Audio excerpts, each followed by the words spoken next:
ఎటువంటిది అన్నది మరొకసారి మనము నేర్చుకుందాం, లేకపోతే ఆలకించి ఆ ప్రేమలోని గొప్పతనం ఏంటో రుచి చూడాలని మనం చేస్తున్నాం. యోహాను 3 పత్రికలు రాశాడు. యోహాను రాసిన మొదటి పత్రిక, యోహాను రాసిన 2వ పత్రిక, యోహాను రాసిన 3వ పత్రిక అని 3 పత్రికలు ప్రకటన గ్రంథానికి ముందు ఉంటాయి. అవి యోహాను యేసుక్రీస్తు యొక్క శిష్యుడు. యేసుక్రీస్తుని లేకపోతే యేసుక్రీస్తే అధికంగా ప్రేమించిన శిష్యుడు యోహాను. ఈ ప్రేమ అన్నది ఈ 3 పత్రికల్లో 46 సార్లు కనపడుతుంది. యేసు ప్రేమ కోసం రాసినప్పుడు మొదటి పత్రికలో 5 అధ్యాయాలు ఉన్నాయి. మొదటి అధ్యాయంలో 10 వచనాలు, 2వ అధ్యాయంలో 29 వచనాలు, 3వ అధ్యాయంలో 24 వచనాలు, 4వ అధ్యాయంలో 21, 5వ అధ్యాయంలో 21 వెలిసి 105 వచనాలు ఉన్నాయి. మరి 2వ యోహాను పత్రిక 1వ అధ్యాయం ఉంది, అది 13 వచనాలు. 3వ యోహాను పత్రిక 1వ అధ్యాయము, అది 14 వచనాలు ఉన్నాయి. వెలసి 132 వచనాలు. 132 వచనాలలో యోహాను యేసుక్రీస్తు యొక్క ప్రేమని 46 సార్లు ఆయన లిఖించాడు. 46 సార్లు అట ప్రేమ కోసం చెప్పాడు. ఇంగ్లాండ్లో ఒక జంట యవనస్తులు, ఇద్దరు ఒకరినొకరు ప్రేమించుకున్నారు, ఒకరినొకరు ఇష్టపడ్డారు. వారి జీవితంలో వివాహం చేసుకోవాలని ఎన్నో కలలు కన్నారు. అమ్మాయి తన ప్రేమించిన ఆయనని మిలిటరీలో పనిచేస్తున్న ఆయనకి కాల్ వస్తే ఎయిర్పోర్ట్కి దిగబెట్టింది. ఆయన మిలిటరీకి వెళ్ళిపోయాడు. అట్నుంచి వచ్చిన తర్వాత వివాహం చేసుకుందాము అని అనుకున్నారు ఇద్దరు కూడా. తను ప్రేమించిన ఆ వ్యక్తిని దిగబెట్టి వస్తూ ఉంటే ఘోరమైన యాక్సిడెంట్ జరిగింది. ఆ యాక్సిడెంట్లో ఈ అమ్మాయి యొక్క ముఖము చాలా డ్యామేజ్ అయిపోయింది. తల్లిదండ్రులు ఎంతగానో బాధపడ్డారు. హాస్పిటల్లో జాయిన్ చేశారు.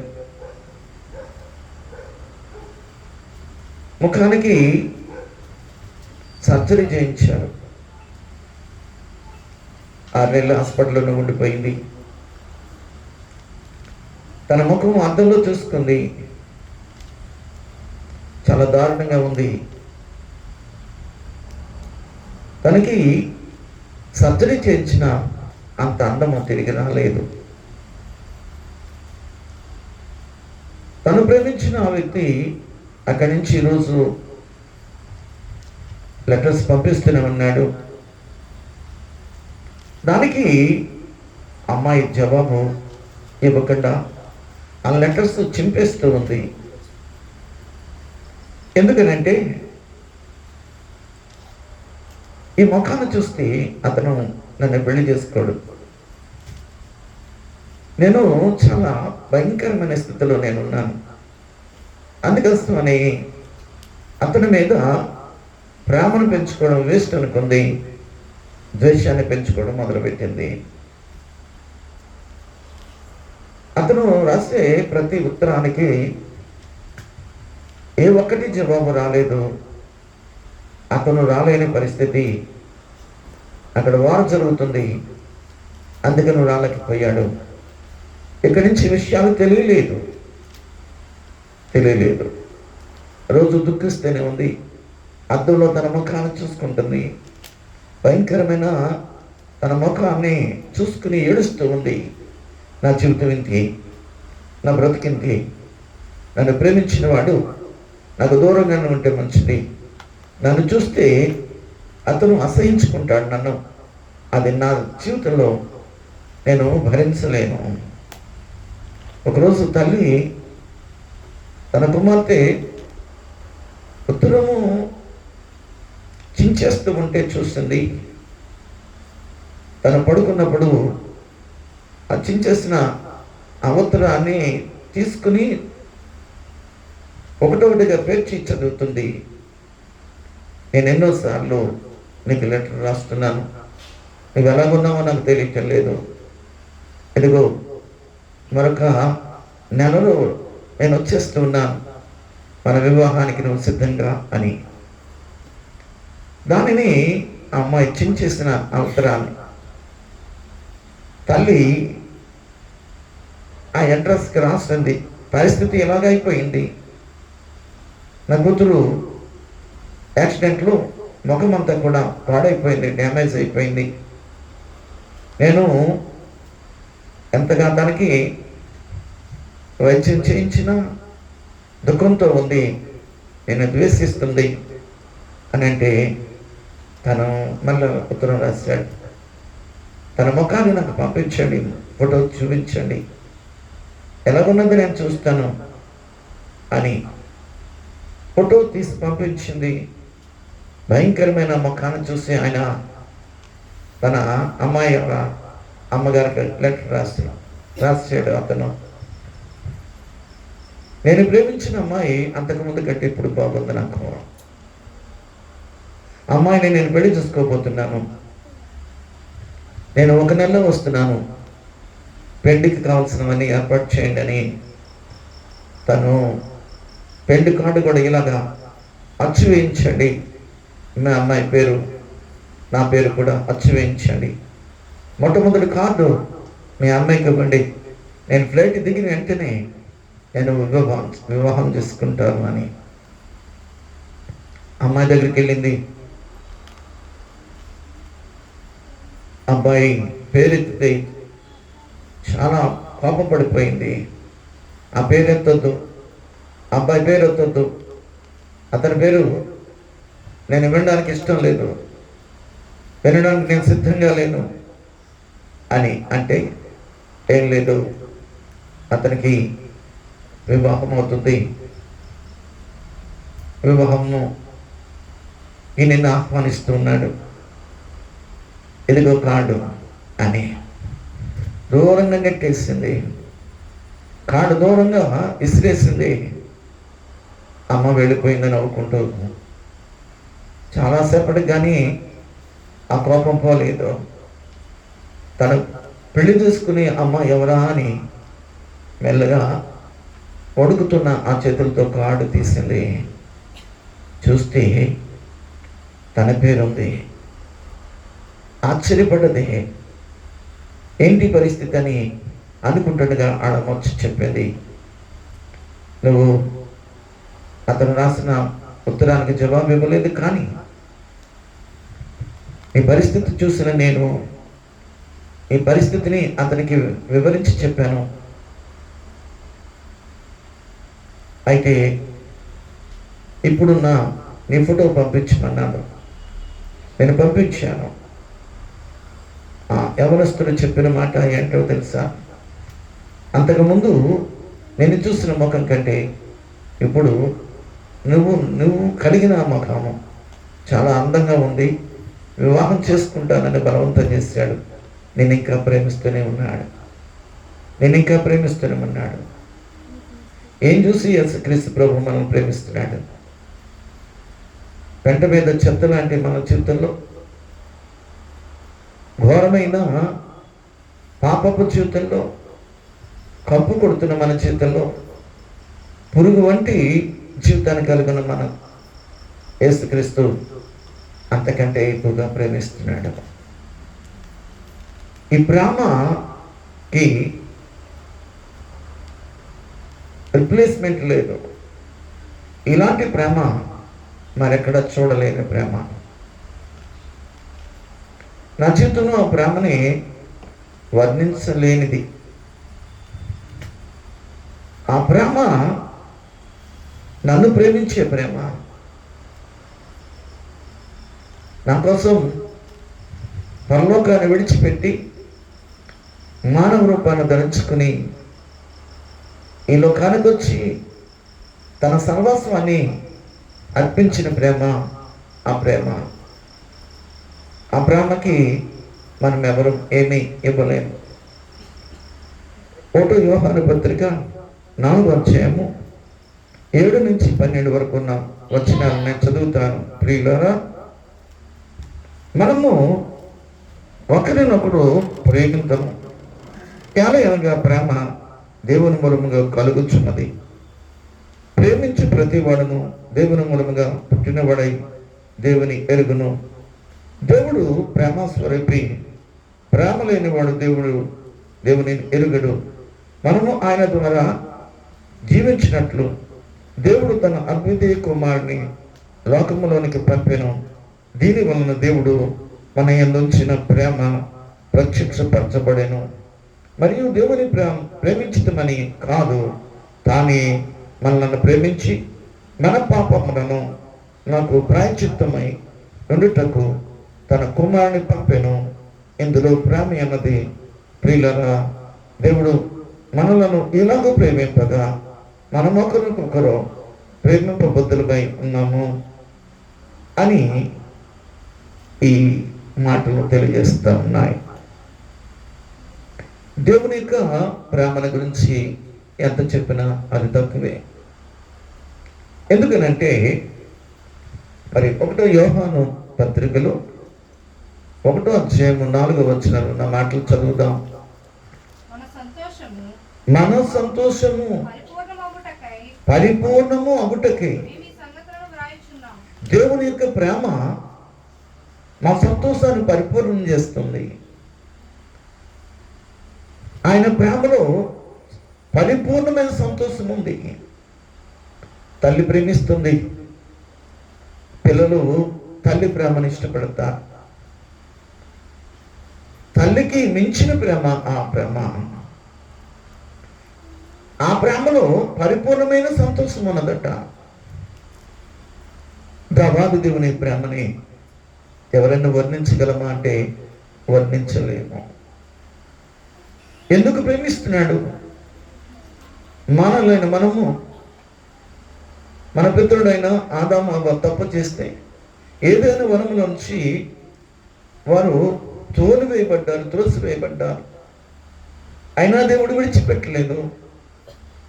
తన రూపంలో తన పోలిక చొప్పున నిర్మించుకున్న మనల్ని ప్రేమించి ఆయన ఆ ప్రేమను పరిపూర్ణం చేయడానికి, ఆ సంతోషాన్ని పరిపూర్ణం చేయడానికి ఆయన ప్రేమను చూపించడానికి లోకానికి వచ్చాడు.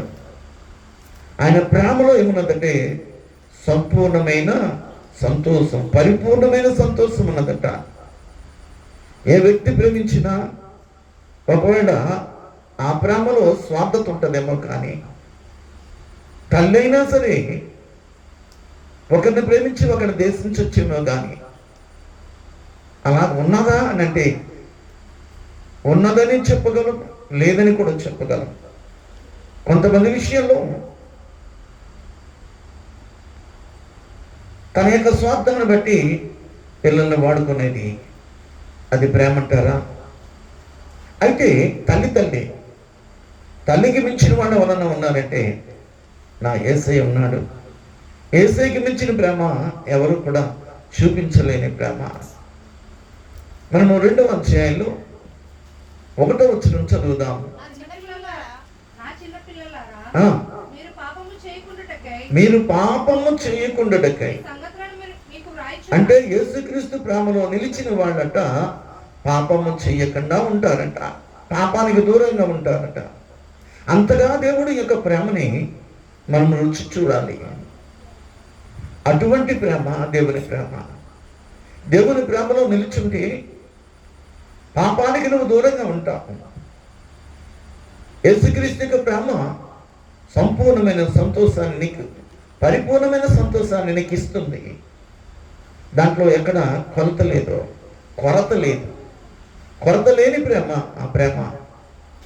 ఇప్పుడు 2వ అధ్యాయంలో 1వ వచనంలో అంటాడు, నేను చదివాను కదా, నేను చెప్తాను దాన్ని.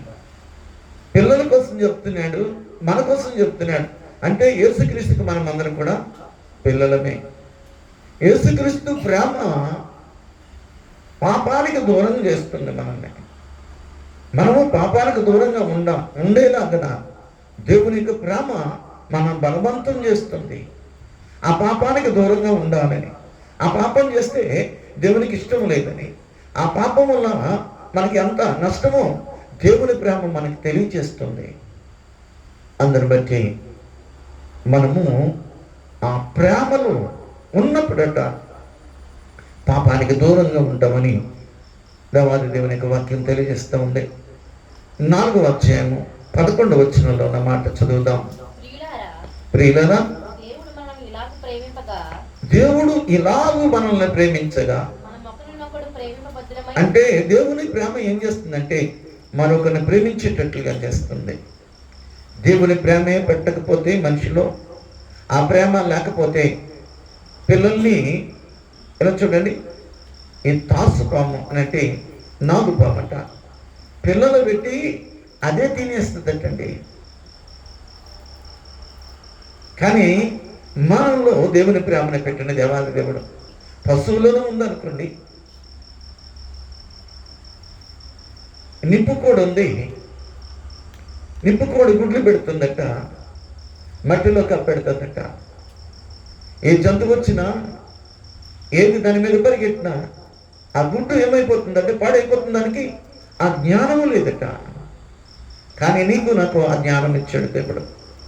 ఒకరినొకడు ప్రేమించగలిగే ఆ గుణము మనకిచ్చాడు, ఆ ప్రేమను మనలో పెట్టాడు. ఎప్పుడైతే యేసుక్రీస్తు ప్రేమను మనం కలిగి ఉంటామో ఒకరినొకరు ద్వేషించుకోకుండా ఒకరినొకరు ప్రేమించుకోవడానికి దేవుడు సహాయం చేస్తాడు. ఎప్పుడు అంటే దేవుని ప్రేమ నీలోను నాలోను ఉన్నప్పుడని మనం చేస్తూ ఉన్నా. జాగ్రత్త, దేవుని ప్రేమ ఎంత గొప్పదో వివరిస్తున్నాడు. 5వ అధ్యాయం 13వ వచనము గమనిద్దాం. విశ్వాసముంచు, మీరు నిత్య జీవము గలవారని. చాలు, దేవుని ప్రేమలో ఏమన్నదంటే నిత్య జీవం ఉన్నది. ఆ నిత్య జీవానికి వారసులను చేయాలని దేవుడు మనల్ని ప్రేమిస్తున్నాడు. ఏం చూసి ప్రేమించాడు, ఏమి కోరి ప్రేమించాడు? ఈ ప్రేమలో ఏమన్నా స్వార్థం ఉందా?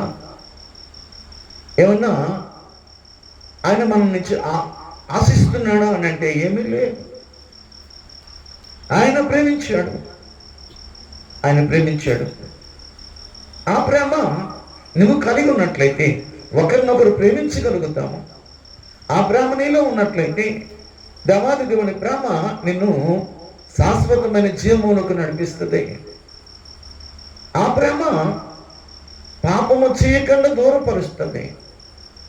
ఒకరినొకడు ప్రేమించే ప్రేమ బైబిల్ గ్రంథంలో మనం చూస్తే యోసేపు యొక్క 10 అన్నలు కూడా ఆయనని బానిసగా అమ్మేసి, అన్నలు బానిసగా అమ్మేసిన అన్నలు ఐగుప్తుకు వచ్చి తన ఎదుట సాష్టాంగ నమస్కారం పడితే వాడు గుర్తుపెట్టాడు, వాడిని ద్వేషించకుండా వారిని ప్రేమించాడు. ఆ ప్రేమ మనలో ఉండాలి అని, దేవుని ప్రేమ మనం చూపించాలని దేవుడు కోరుకుంటున్నాడు.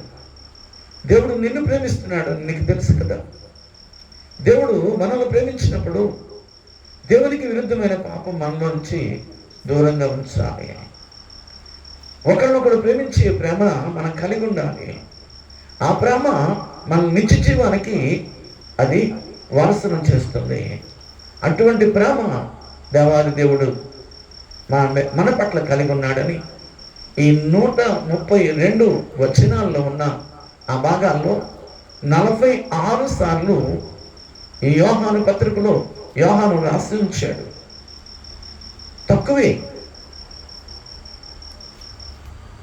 మొదటి గ్రంథంలో లేకపోతే మొదటి పత్రికలో 5 అధ్యాయాలే రెండో మూడో పత్రికలో ఒక అధ్యాయం కలిగి ఉన్నది. 132 వచనాలు కలిగిన ఆ పుస్తకాన్ని తిరిగిస్తే 46 సార్లు దేవుని యొక్క ప్రేమను మనం చూస్తాం. దేవుని ప్రేమను చూస్తాం. దేవుడు మనల్ని ఎంతగా ప్రేమించాడో 4 మాటలు మీకు తెలియజేస్తా. మొట్టమొదటిగా, ఇట్ ఈజ్ అన్స్పీకబుల్ లవ్ అంటాడు. మనము మాటలకు అందని ప్రేమ అంట. అది మనము చెప్పలేనంత ప్రేమ అంట. It is unspeakable love. మాటలు అందని ప్రేమ అది. నువ్వు చెబితే నీ మాటలు చాలు, అంత ప్రేమించాడు దేవాది దేవుడు. ఆ ప్రేమ ఎంత గొప్పది అని అంటే, రోమీయులకు రాసిన పత్రిక 8వ అధ్యాయం 38, 39 వచనాలు చదువుదాం. మరణమైనను జీవమైనను దేవదూతలైనను ప్రధానులైనను ఉన్నవి అయినను రాబో అయినను అధికారులైనను ఎత్తైనను లోతైనను సృష్టింపబడిన మరి ఏదైనను మన ప్రభు అయిన క్రీస్తు యేసునందులే దేవుని ప్రేమ నుండి, మన ప్రేమ కాదండి, దేవుని ప్రేమ, మన ఎడల దేవునికి ఉన్న ఆ ప్రేమ అన్స్పీకబుల్. మాటలకు అందని ప్రేమ.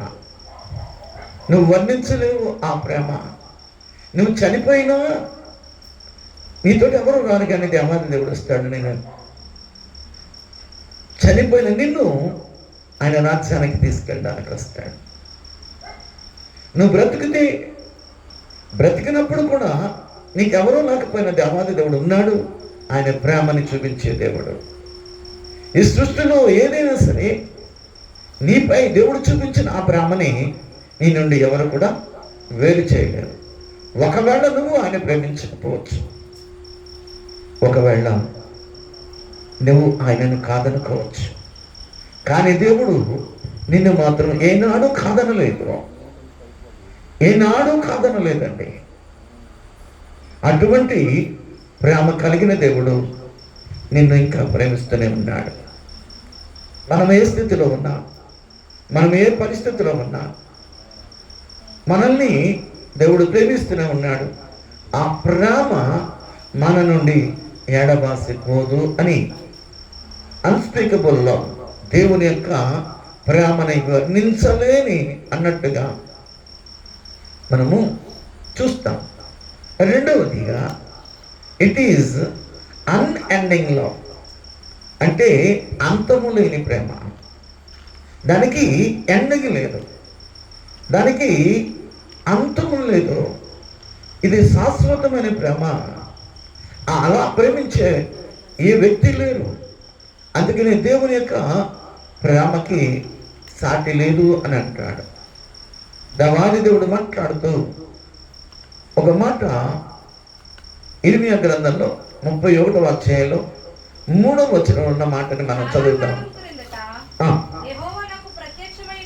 యెహోవా నాకు ప్రత్యక్షమై ఇట్లా నేను శాశ్వతమైన ప్రేమతో నేను నిన్ను ప్రేమించుచున్నాను గనుక అందుకని నిన్ను విడిచిపెట్టడం లేదు. నువ్వు దేవునికి దూరం అయిపోయిన విడిచిపెట్టలేదు. దేవునికి వ్యతిరేకంగా పాపం చేస్తున్నా నేను విడిచిపెట్టలేదు. ఎందుకంటే శాశ్వతమైన ప్రేమతో దేవాది దేవుడు నిన్ను ప్రేమిస్తున్నాడు. కనుకనే నిన్ను విడువకుండా నిన్ను ఎడబాయకుండా ఉన్నాడు.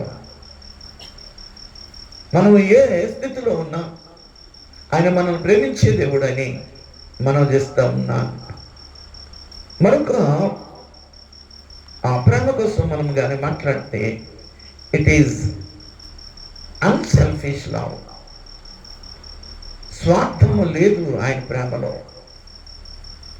మనం ఏమిచ్చామని, ఆయనకి ఏమిచ్చామని ఏమీ ఇవ్వలే. అయినా ఆయన మనల్ని ప్రేమించడానికి లోకానికి వచ్చాడు. దానిని 1వ యోహాను పత్రికలో 4వ అధ్యాయంలో 19వ వచనంలోని మాటలు చదువుదాం. ఆయనే మొదట మనలను ప్రేమించాను గనుక మనం ప్రేమించడానికి కారణం ఏంటంటే ఆయన మనల్ని ప్రేమించాడు కాబట్టి. మొదట ఆయన ప్రేమించాడు. ఇజ్రాయేలు, నువ్వు గొప్ప జనమని నేను ప్రేమించాడా అని అంటాడు.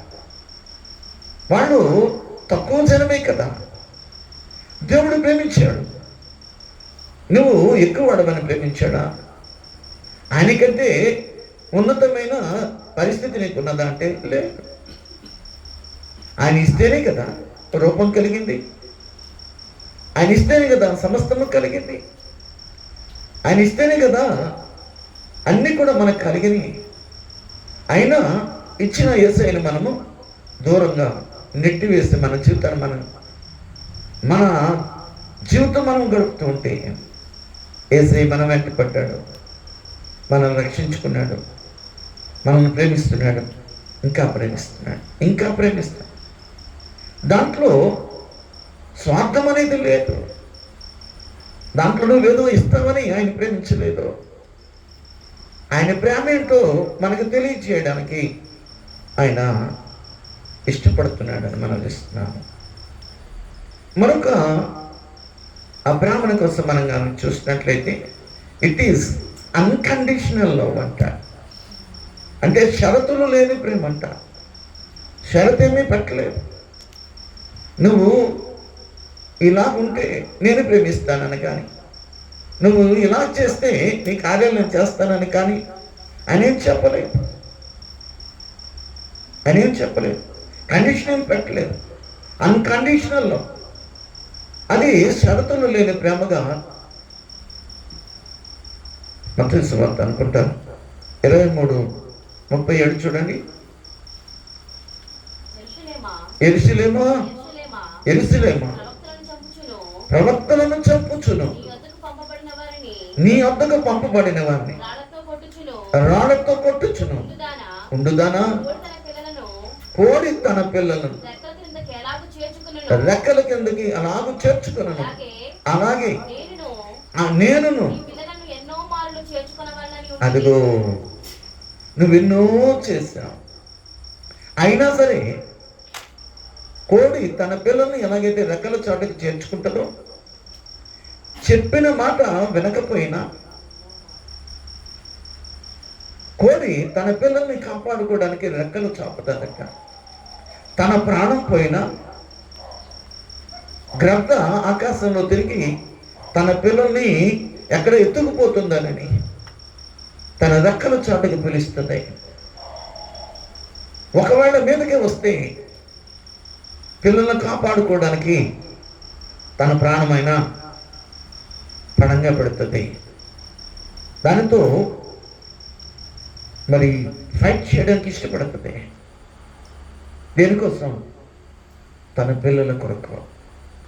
అలాగే మీరు ఎన్ని చేసినా సరే నేను ఈరోజు నా రెక్కల చాచి మిమ్మల్ని పిలుస్తున్నాను అని దేవుడు అన్కండిషనల్ లవ్, షరతులు లేని ప్రేమని ఆయన చూపిస్తున్నాడు.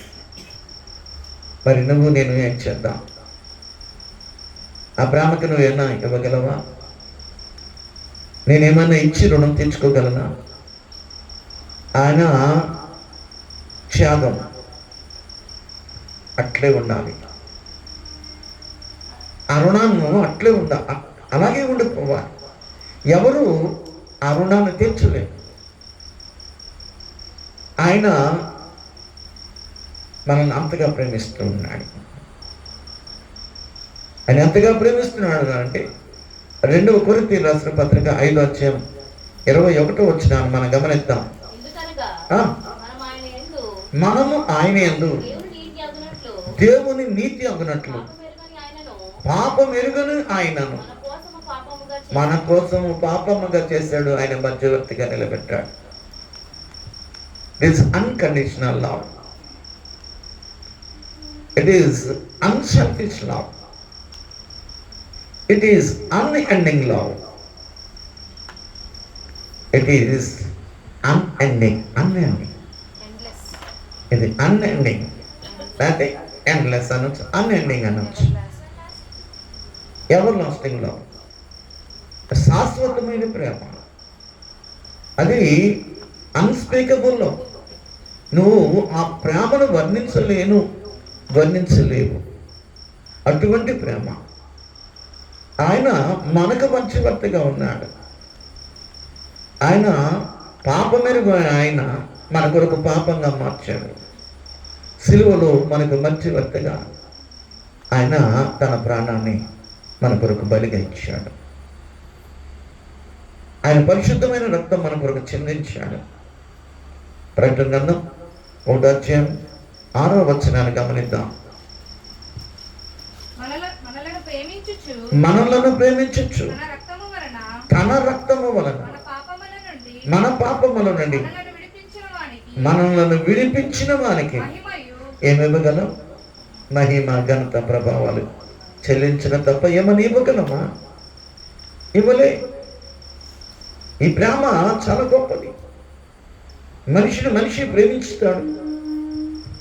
ఆకర్షణలో ఉన్నంత కాలమే, అయిపోయిన తర్వాత ద్వేషిస్తాడు.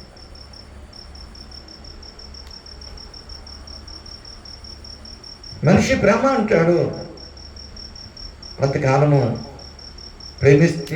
ప్రేమిస్తూ నటిస్తాడు, తర్వాత ద్వేషించే పరిస్థితి.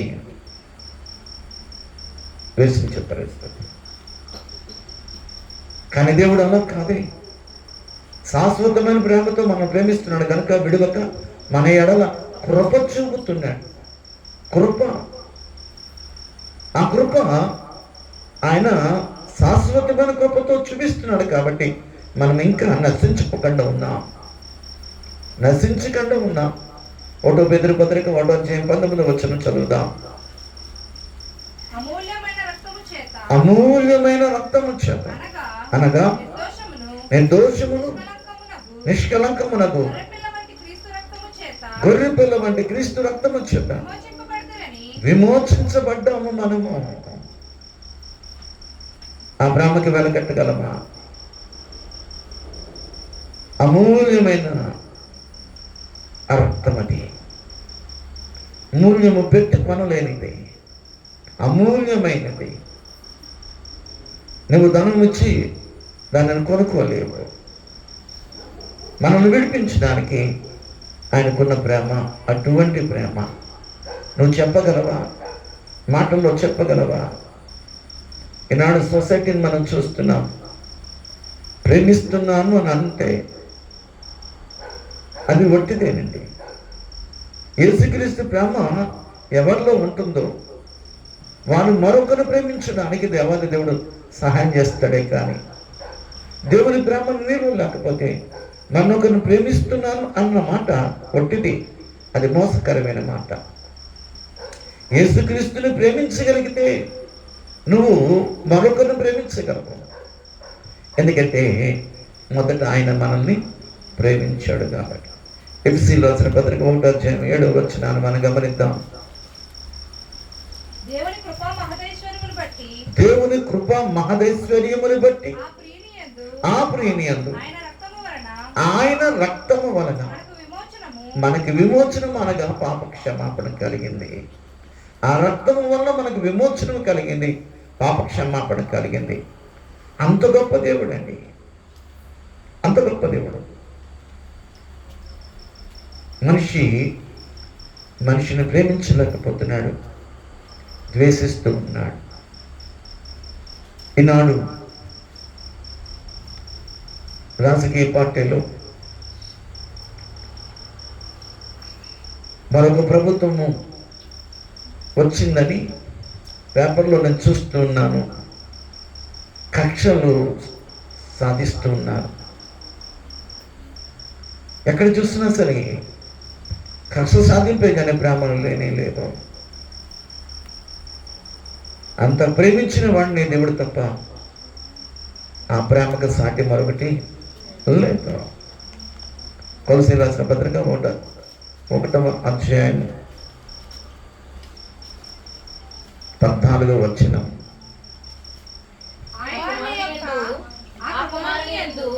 కుమారుని యందు మనకు విమోచనము అనగా పాప క్షమాపణ కలుగుతుంది అని అన్నాడు. వేదంలో ఒక మాట చాలాసార్లు చెప్పాను మీకు. అపుత్రస్య గతిర్నాస్తి స్వర్గో నైవేక్షం. ఆ కుమారుని యందు, దేవుని కుమారుని యందు, మన కుమారుడు కాదు. మనకు తలకొర పెడితే ఏదో స్వర్గానికి పెడతా అన్నమాట తప్పు. ఏ కుమారుడు అనంటే దేవుని కుమారుడు. ఆయన రక్తంలోనే మాకు పాపక్షమాపణ. ఆ కుమారుడు పాపక్షమాపణ ఇచ్చే కుమారుడు అయితే నీకు తెలియవలసిన విషయం ఏంటంటే చచ్చిన నీ వాడికి తలకూర పెడితే వచ్చేదేమీ లేదు.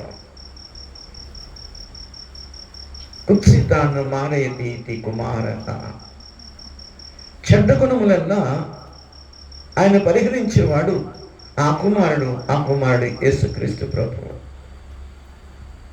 ఆయన ప్రేమకి మనమేమి ఇవ్వలేము, కానీ దేవుని యొక్క ప్రేమని మనము అర్థం చేసుకొని ఆయన ప్రేమను అనుభవించడానికి దేవుడు ఈరోజు నన్ను పిలుస్తున్నాడు. దేవుడి మాటలు దీవించును గాక. ఆమేన్. నిలబడదాం.